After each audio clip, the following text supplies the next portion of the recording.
Hi friends మీకు ఎద్దు గానుగల గురించి తెలిసే ఉంటుంది. సో అదే నేను మీకు ఈ వీడియోలో చూపించబోతున్నాను. సో ఏ విధంగా రెడీ అవుతుందో, మనకి ఆయిల్ ఏ విధంగా వస్తుంది ఎద్దు గానుగ నుండి. ఎద్దు గానుగ నూనెలు అంటే ఇదేనండి. మామూలుగా ఎద్దు అండ్ నెక్స్ట్ ఇందులో మధ్యలో ఒక వుడ్ పెట్టేసి ఆ ఎద్దు రౌండ్గా తిరుగుతూ ఉంటే మధ్యలో ఆయిల్ అనేది వస్తుందండి. ఒక మనిషి ఆ ఎద్దును కొంచెం రౌండ్గా కొడతా ఉంటాడు. ఇది ఇలా రౌండ్ తిరిగినప్పుడు మనం మధ్యలోకి వెళ్ళొచ్చు. అది దగ్గరికి వస్తుందంటే ఇంకా మనం కూడా చుట్టూ తిరుగుతూ ఉండాలి. ఒకవేళ మధ్యలోకి వెళ్ళి అలా ఆవిడ తీస్తుంది కదా ఆయిల్, అలా తీసినప్పుడు మనం తీయాలంటే అది దగ్గరికి వస్తే మనం ఇంకా రౌండ్ మనం కూడా తిరుగుతూ ఉండాలి. అసలు భలే అనిపించిందండి ఇది ఇలా తిరగడం. అండ్ నెక్స్ట్ అక్కడ ఆయిల్ రావడం అంత మంచిగా ఆ ఎద్దు అలా తిరగడం వల్లనే ఇక్కడ ఆయిల్ అనేది వస్తుంది న్యాచురల్గా. సో ఎటువంటి ఇక్కడ కరెంట్ అనేది యూజ్ చేయరు. సో న్యాచురల్గా మనకు ఏ విధంగానైతే ఈ పల్లీల నుంచి ఎన్ని ఖనిజ లవణాలు రావాలో అంత స్వతసిద్ధంగా ఆయిల్లో వస్తాయండి. ఎందుకంటే ఇది న్యాచురల్గా అయింది, వుడ్కి సంబంధించింది కాబట్టి.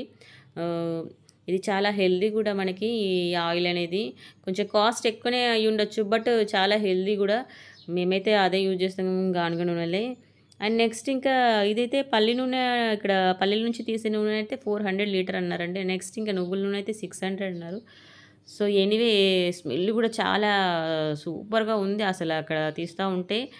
మనకి బయట సేమ్ పల్లి నూనె చూడండి, స్మెల్కి ఈ స్మెల్కి, ఆ టేస్ట్కి ఈ టేస్ట్కి చాలా తేడా ఉంటుందండి.